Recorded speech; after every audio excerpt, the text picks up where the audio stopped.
자, 결합, 제약, 유형. 지금 여러분들 이번에 저와 함께 공부할 게 어휘의 용법 부분입니다.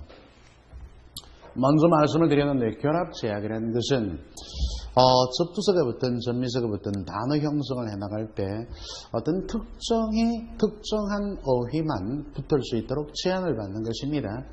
이런 문제 유형이 아주 많은데 주로 공부할 내용은 혼동하기 쉬운 어휘, 혼동하기 쉬운 어휘는 바꿔 말하면 구별해서 사용할 고유어, 한자어 이런 것 있죠. 그게 학습이 되면서 문맥에 적합하냐 그렇지 않느냐 하는 판단 기준을 가지면 됩니다.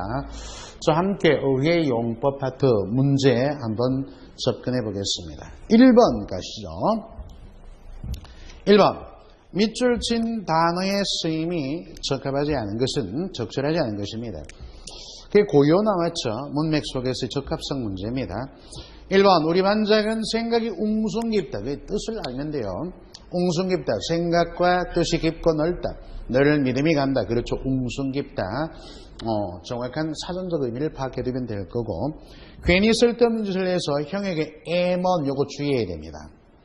애먼은 관용사입니다. 그래서 억울하게 느껴지는 이런 뜻이에요. 억울하게 느껴지는. 애먼 꼭 알아두시고요. 올여름에는 날씨가 푹하다. 푹하다는 표현은 겨울 날씨가 유난히 따뜻하다. 날씨가 푹하다. 선풍기 수요가 급증하였다. 여름에 날씨가 무척 덥죠. 찜통 더위를 푹하다 이런 말 안 해요. 푹하다는 겨울 날씨가 유난히 덥다. 요즘 전 세계적으로 온난화 현상이 세계적 이슈 아니겠습니까? 그래서 북극의 빙하 녹는 속도가 빨라졌다는지, 또 북극의 날씨가 안 추우니까 어때요? 바로 북극 곰들이 겨울잠을 못 자가 눈이 시뻘겋게 돌아다닌다. 이런 보도가 심심찮게 들립니다. 한번 참고하고요. 3번이 답이다. 네 번째, 나는 누가 뭐라고 해도 굽히지 않고 산소리는 속이 살아서, 살아있다. 산소리는 속이 살아서 남에게 굽히지 않으려 하는 말입니다. 여러분 1번의 답은 이미 3번입니다만은 선택지 4번에 산소리와 신소리 이렇게 구분하세요. 이 산소리는 살아있다. 살아있다. 따라서 속이 살아서 남에게 굽히지 않으려는 그와 같은 하는 말을 뜻하고, 신소리는 엉뚱한 말이에요. 엉뚱한 말로, 이 엉뚱한 말로 재치있게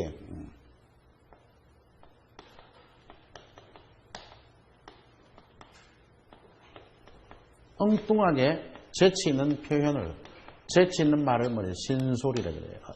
자, 구분 좀 하고. 자, 5번에 흡수룩하다. 옷차림이 허름하다는 얘기죠. 문맥에 적절합니다. 2번 가볼까요? 2번. 자, 색채의 뜻이 원래의 뜻과 가장 멀어진 것, 색채어입니다. 원래의 예를 들어 노랗다 하면은 진짜 옐로, 노란 색상이 문맥에서 그 뜻의 의미, 기본적인 색상 의미가 어느 정도 살아있는가 하는 판단이죠. 경거망동하는 것을 보니 싹수가 노랗다. 색채의 뜻과 멀어졌다. 조금 더 보고요. 어느 누가 들여도 그것은 새빨간 거짓말이다. 이럴 때 거짓말이 새빨갛다 하는 것은 조금 색채요, 새빨갛다는 의미와는 너무나 동떨어져 있습니다. 뻔히 드러날 만큼 터무니없는 이런 뜻이죠. 여기 거리가 좀 멀고요. 왜 우리가 1번 같은 경우 싹수가 노랗다, 하늘이 노랗다 이런 것과 비슷하게 연결이 닿죠. 또 시퍼런멍 파랗게 질렸다, 하얗게 세우다 하는 표현은 이런 색상의 의미가 어느 정도 남아있지 않느냐 하는 기준입니다. 그 정도의 차이이지만 2번을 답으로 하시면 되겠네요. 3번 갈까요? 3번. 밑줄 친 단어의 의미가 나머지와 다르나. 그러니까 여기 문맥에 지금 보니까 김손의 피단 문답이라는 수필입니다. 이 속에 쓰인 문맥적 의미를 일단 읽어두고 그 문맥적 의미가 같지 않게 쓰인 것을 선택지에서 고르는 겁니다. 자, 그래서 읽고 말고 쭉 보면 겨 속에 묻어두다, 보이지 않게 덮다.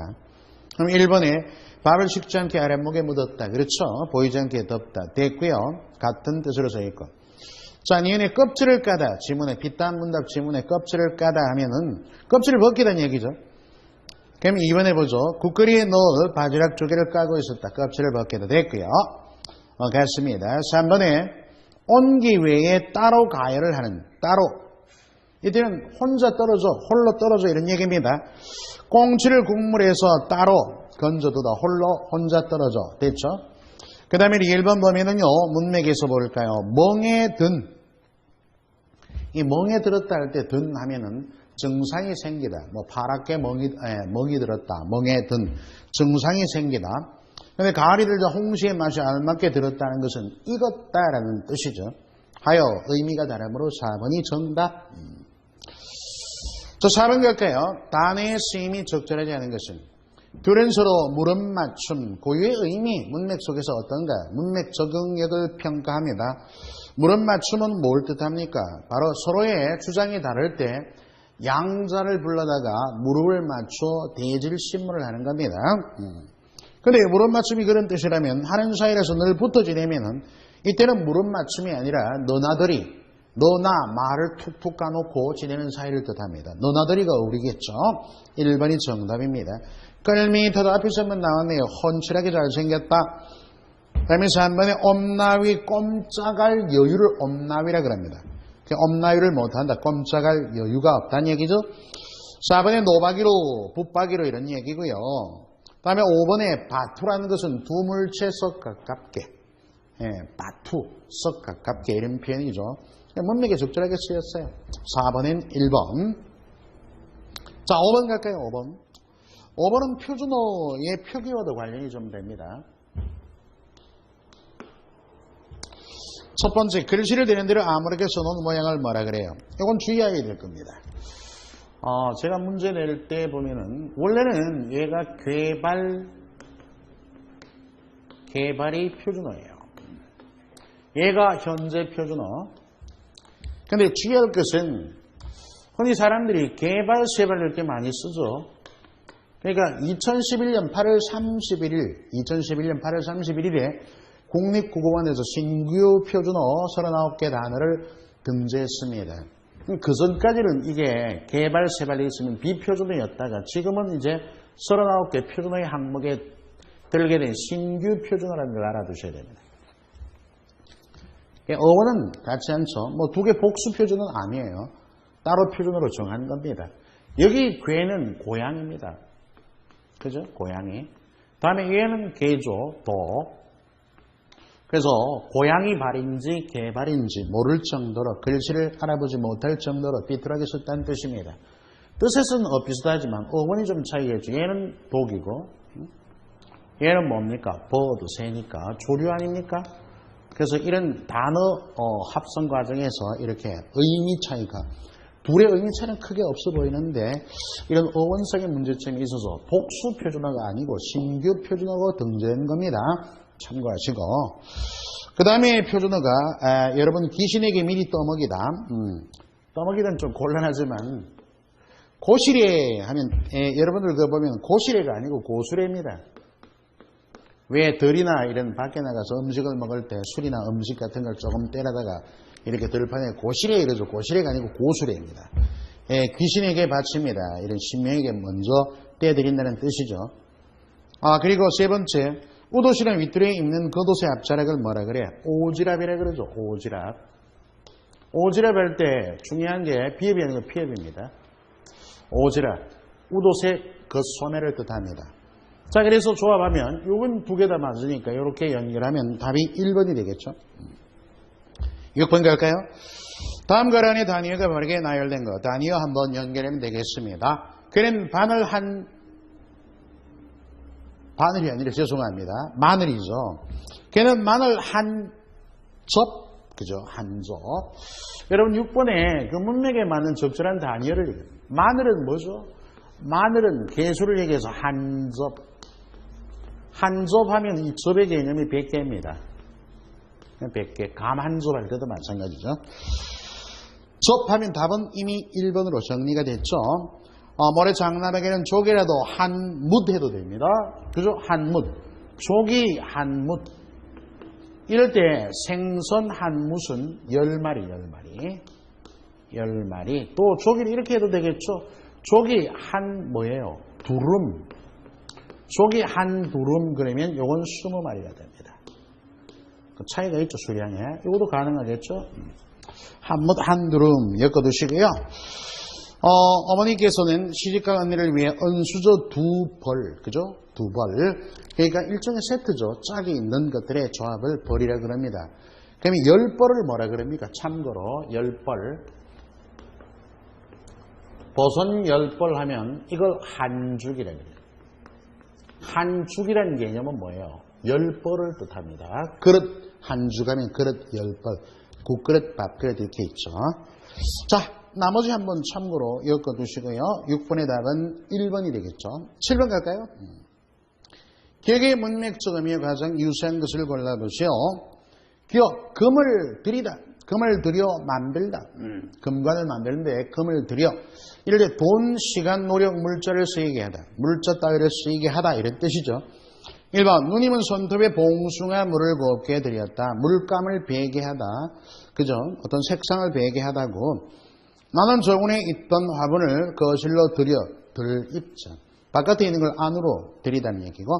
고모님께서는 많은 비용을 들여. 자, 이때 돈, 시간, 노력, 물자를 쓰이게 하답니다. 3번이 정답.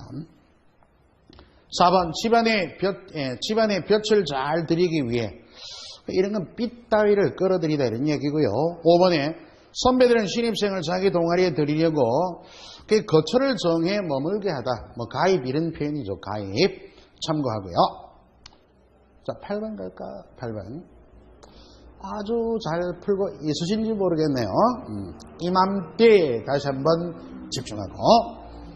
문맥상 비슷한 의미를 가진 수상으로 보기 어려운 것. 기가 차서 기가 막혀 마음에 드는 마음에 차는 철수나기 철이 들지 철이 나지. 뭐 뒤에 표현은 다르지만 어떻습니까? 뒤에 서술적 표현은 다르지만 하나의 뭐가 됩니까? 관용구를 이루죠.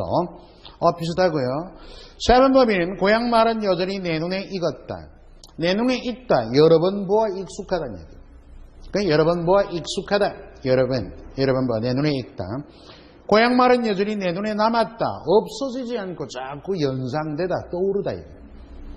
그러니까 여러 번 보아 익숙하다는 것과 없어지지 않고 내리에 자꾸 떠오르다는 것은 다른 뜻이죠. 그죠?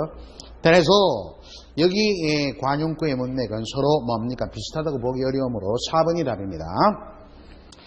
자, 09번 한번 볼까요? 이런 것들이 뭐예요? 바로 조금 전에 얘기한 결합, 제약, 유형인데 보기를 참조할 때 여러분 보기 한번 보시죠. 밑줄 친 말들 중에서 09번입니다. 니은의 초의 역할이 다른 것. 소형이 있고 그 그림이 저거기에 초소형. 그럼 초 플러스 이렇게 소형 돼가지고 이건 합성어가 아니라 이 초가 뭡니까? 거기에 나온 접두사의 기능을 하죠. 어떤 낱말 앞에 붙어서 그 의미를 수식 한정해주는 역할, 접두사 역할을 하니까 파생어입니다. 대성공, 큰 성공. 동식물은 합성어입니다. 동물과 식물. 동물이 뜻이 있죠. 접두사의 기능이 아니에요. 하여 2번이다. 고소득, 높은 소득, 맹훈련, 아주 강한, 그리고 급경사, 정도가 심한, 뭐 이런 식으로 다른 건 모두 앞부분이 접두사의 연결이죠. 10번 볼까요? 뜻의 차이 혼동하기 쉬운 말이네요. 미세한 의미 차이 알아두시고요. 10번 혼동하기 쉬운 말들 구분 필요합니다. 시련을 당한 나는 감상적, 감정적, 다음에 감성적 세 개죠. 감상적 하면 감상적인 노래를 좋아하게 되었다. 시련을 당했다. 이런 문맥으로 봐서 여러분들 그 감상적이라 할 때 이 하나 참고할게. 자, 한번 여기가 동음 이의어들이 꽤 있습니다. 그러면 자, 느낄감 자, 몇 개 있고요. 자, 느낄감이죠. 느낄감과 조합해가지고 이런 게 있어요. 상이 있고 이 느낄감은 전부 장음입니다. 아까도 말씀을 조금 드렸죠. 느낄감은 장음이다. 감상, 다음에 생각할 상도 있고 감상. 자, 또 여러분들 이 감상. 자, 이건 가슴 아파할 상입니다.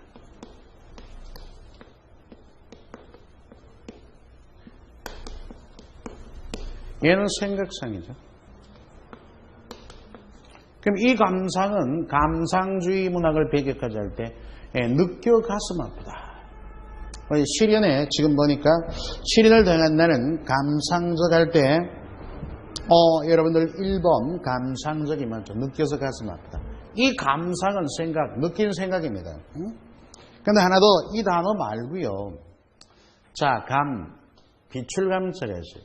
이건 장음이 아니죠. 비출감자. 세금에 감독할 감자. 여기 비출감. 다음에 이렇게 감상됩니다. 아주 짧게 됩니다. 이건 단음으로 감상. 그죠? 이 감상은 예술 작품을 접하여 깊이 해석하고 음미하는 것을 감상이라고 해요. 이건 장음입니다. 감상. 느껴서 가슴 아파다, 느낀 생각, 독서 감상문 있죠. 근데 얘는 감상, 미술 감상, 음악 감상 이런 것입니다. 그래서 한자와 더불어서 동음 이한자 구분과 더불어 어휘의 미세한 세밀한 부분까지 정확하게 해석해 놓으면 어휘 능력이 출중해질 겁니다. 자, 그래서 1번이 답이겠고요. 일단 1번하고 2번하고 그 다음에 무엇인 대응은 감정적이겠죠. 감정적. 마음이나 기분에 의한 감정적 대응. 다음 세 번째, 나의 성격은 의지적인데 반해 비해, 이지적인데 비해. 이지적의 반대말이 뭘까? 감성적. 그죠? 그래서 감상과 감정과 다음에 감성이란 말의 차이입니다. 1번이 정답이겠죠. 11번 한번 볼까요? 밑줄 친 기억과 바꾸어 쓰기에 적합한 걸 물었네요. 기억 보시면은 불러일으키다. 불러일으키다 문맥에 따라 여러 가지 의미로 사용이 되겠죠. 우리 사회에서 문신은 죄의 대가로 새기는 형벌 문신의 유교에서의 그 신체에 대한 생각, 유산 때문에 반사회적, 반윤리적 이미지를 불러일으키다, 환기하다. 주의나 여론, 생각 따위를 불러일으키다, 환기하다. 1번이 정답입니다. 유도하다, 목적한 방향으로 이끌다, 유도하다. 그 다음에 강조하다, 강하게 주장하는, 그리고 선양하는, 명성이나 권위를 떨치게 하다. 국위 선양이란 말이 있죠. 명성이나 권위를 떨치게 하다. 다음에 5번에 유인하다. 주의나 흥미를 일으켜서 꿰어내다. 이런 뜻입니다. 하여 1번에 환기하다. 주의나 여론, 생각 따위를 불러일으키다. 1번이 정답이죠. 12번 볼까요? 자, 밑줄 친 기억과 같은 의미로 사용된 것은 이런 과정을 통해 문제를 해결할 수 있는 길이다. 문제 해결의 길은 뭐예요? 수단, 방법. 여러분들이 문맥적 의미는요, 이 길에 봐서 지금 수단, 방법, 이래서 대체할 수 있는 말들을 얼마만큼 원활하게 대체하는 그런 해석력이 있다고 보입니다. 지금은 지문이 수단, 방법이에요. 해결할 수 있는 수단, 방법. 1번에 걔는 숲속에서 길을 잃었고, 이건 노정이죠. 노정, 로드란 뜻이고요. 2번, 걔는 그렇게 소리를 친 후 그 길로 도망갔다. 즉시. 이때 그 길로, 즉시. 3번, 그가 직장을 잃고 나니 먹고 살 길, 살 방도. 그죠? 수단. 답입니다. 이럴 때는 이런 문법적 적용도 좀 필요해요. 해결할 수 있느니 관형사형의 구조입니다. 길을 수식하는 이런 구조죠. 문법 구조상. 그 다음에 여기도 그가 직장을 잃고 나니 먹고 살 길, 살이 뭡니까? 관형의 형태로 길을 수식하는 이런 구조를 띄었죠. 그런 데서도 어느 정도 의미적 이해가 안 될 때는 문법적 구조도 조금은 도움이 될 때가 있습니다. 완벽하지는 않지만. 4번 볼까요? 아버지는 퇴근길에서 도중, 이런 얘기죠. 걔는 어릴 때 꿈을 이루어 이 사회의 길, 지향하는 방향, 삶에 무엇이 되고파는 지향하는 방향을 뜻합니다. 이때 길. 이걸 수단, 방법, 방도 이래 보긴 어렵죠. 하여 3번이 정답이다. 는 것 한번 참고하시고, 의미적으로 해석이 조금 안 될 때는 문법적 구조로 또 한번 풀어보는 것도 정답 구축에 도움이 될 겁니다. 라는 조언을 드려봅니다. 자, 13번 한번 접목해 볼까요? 보기의 내용에 해당하는 사례로 적절하지 않은 것은 어떤 낱말 다음에는 의미적으로 반드시 그 낱말과 보조를 같이 하는 낱말이 와야 하는 것을 이걸 일종의 제약, 결합 제약이라 그럽니다. 어휘적 호응이라고 합니다. 통사적 결합 제약. 이걸 지니지 않는 것 고르기입니다. 그 문제는 풀기가 매우 어렵다. 매우 쉽다도 가능하겠죠. 그죠? 그래서 여기 매우는 어렵다만 결합하는 게 아닙니다. 쉽다도 올 수 있으므로 결합 제약이 없습니다. 그러다 2번 볼까요? 그런 게으름을 절대로란 말은 뒤에 부정어가 호응합니다. 부정의 소수를 그러므로 않는다 나왔고요. 그의 소식에 대해 도무지도 부정어가 호응합니다. 절대로 도무지 이런 것은 그러니까 이런 걸 문장에 부사의 호응 문제죠. 그래서 이럴 때는 결합적 제약이 따릅니다. 자, 4번 우리는 모름지기라든지 5번의 응당, 모름지기, 응당, 반드시 꼭 이런 부사는 뭐뭐 해야 한다 하는 당위 서술어와 어울립니다. 그렇게 부사의 제한적 용법이 일종의 결합 제약을 보인 것이죠. 그러나 1번은 그렇지 않다 해서 답이 됩니다. 자, 14번 볼까요? A, B와 바꾸어 쓸 수 있는 말로 알맞게 작쳐진 거. 형광관은 원통형 유리관으로 양쪽 끝에 전극이 붙어 있다. 부착되어 있다가 맞죠? 그럼 1, 2번 부착. 3번의 정착은 한 군데 붙박이로 살다 이런 얘기고 그런 떠돌이로 내내 다니다가 어떻습니까? 50이 넘어서야 농촌에 정착하였다. 한 군데 붙박이로 사니까 이런 의미는 아니죠. 떨어지지 아니하고 붙어있다. 부착. 그러면 1번 아니면 2번입니다. 자, 다음에 가서 형광관 밖으로 나오게 된다. 나오게 된다면 뭐가 나오는 거예요? 여러분들 에너지 같은 게 나오죠. 에너지를 내보내다. 방출. 하여 1번 부착하다 방출하다. 배출하다 하면은 1번 정답이고요. 배출하다 인재가 계속 나오다 이런 뜻입니다. 그리고 유출하면은 불법적으로 흘러나오다. 유출. 흘러나오다. 흐를유. 기름 따위가 그게 유출입니다. 자, 15번 문맥적 의미를 고려할 때 밑줄친 A와 바꾸어 쓰기에 가장 적절한 것. A 볼까요? 수문장. 비유 표현입니다. 수문장은 어떤 물의 흐름을 지키는, 문을 지키는 장수다 이런 얘기죠. 어떤 문, 그 수문장의 의미, 원관념이 뭐냐? 문맥적으로. 자, 그래서 경험이 의식의 수준까지 도달하기 전에 자아의 불필요한 부분을 제거하기 때문에 불필요한 부분을 제거하다 하면 수문장은 뭔가 이렇게 들어오는데 불필요한 걸 제거하니까 걸러주는 장치 이렇게 얘기되죠. 1번 완충기는 충격을 완화하는 거예요. 2번이 답입니다. 여과기. 왜? 액체를 걸러주는 기구, 장치니까 여기서 수문장의 의미는 여과기가 어울립니다. 2번이 정답.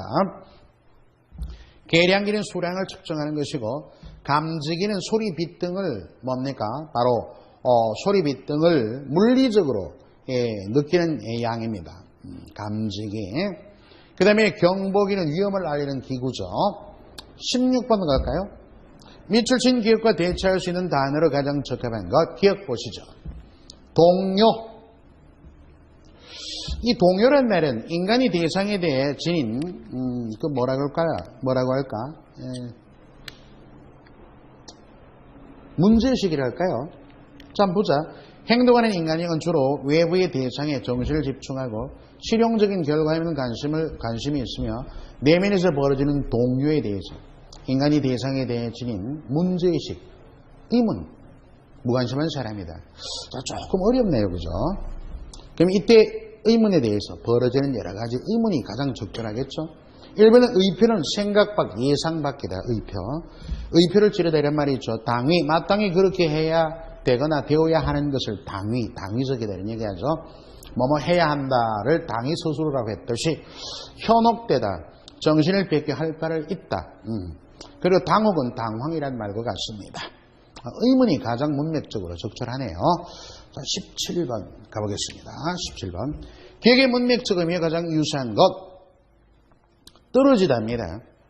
바다에 새는 홍합은 심한 파도에도 바위에서 결코 떨어지는 법이 없다. 홍합의 보니까 교원질 섬유 조직은 바위에 자신의 몸을 붙이다. 붙어 떨어지지 않다. 그죠?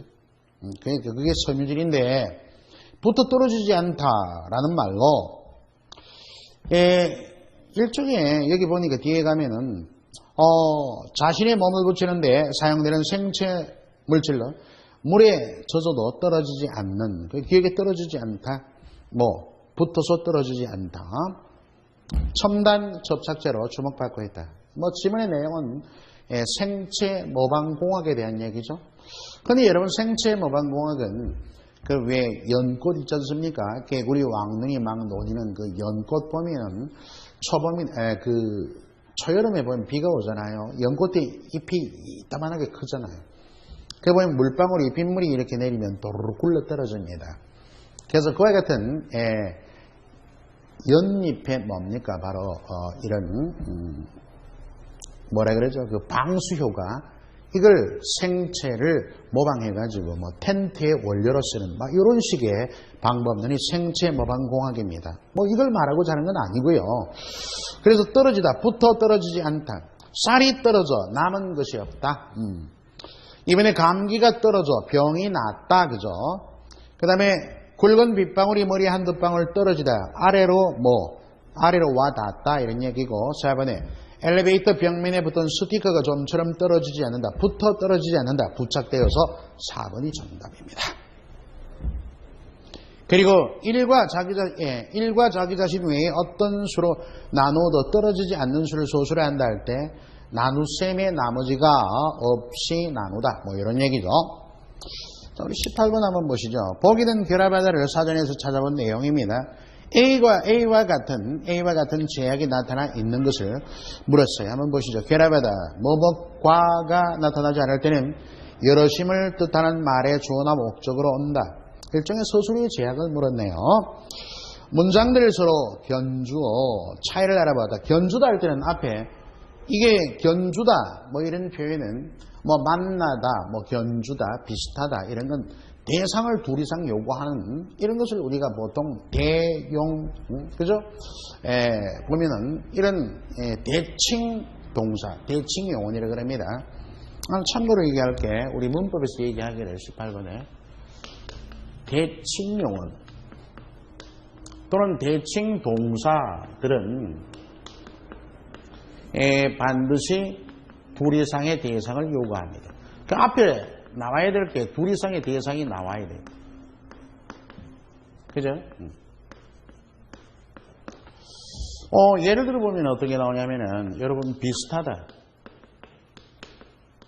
닮다, 혼자 닮을 수도 없고 혼자 비슷할 수도 없습니다.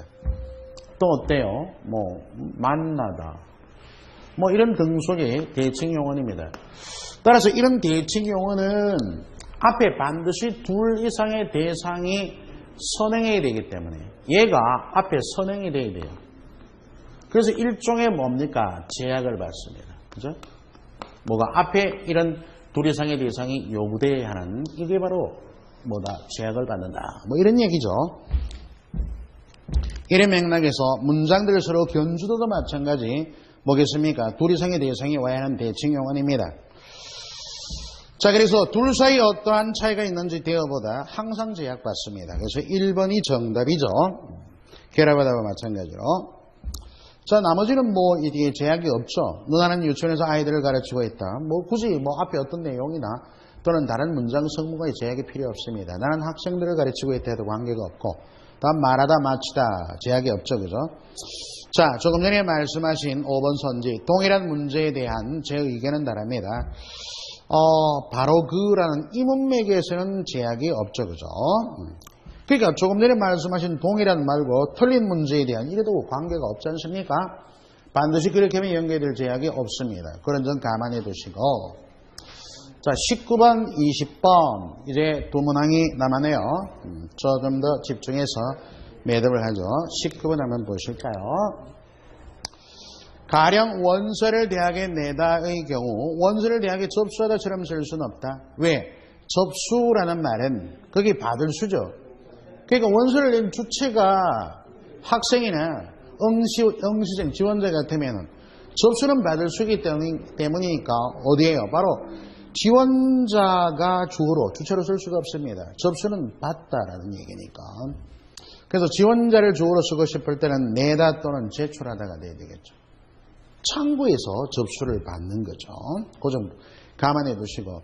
그래서 제출하다. 제기해야 되는 의문점이나 문제점을 드러내는 것이고 제출하다가 답입니다. 2번이 정답. 제안하다 의안, 생각, 안건 등을 내는 거죠. 제2의견을 내는 것이고 제시하다. 의사를 말과 글로 나타내 보여주는 것입니다. 조금의 차이들이 있죠. 자, 마지막 20번 문제입니다. 같이 보실까요? 자, 기억의 의미로 사용되는 것은 뭘까요? 산소를 들이마시고 흡입이죠, 흡입. 우리가 연탄가스 흡입, 그죠? 죄송합니다. 이런 말, 본드 흡입 이런 말이 있죠. 흡수는 물 숫자니까 물을 마시는 것이고 흡착은 달라붙다, 붙을 착. 다음에 투입, 물자나 자본을 필요한 곳에 넣다. 던질 테니까 필요한 것에 넣다. 주입, 흘러 들어가도록 부어 넣는다. 그래서 기름 따위를 주입하다 이런 말 하죠. 자, 20문항 한번 어휘의 용법, 결합 제약의 문제들을 한번 풀어봤습니다. 자, 잠깐 쉬었다가 이어가겠습니다.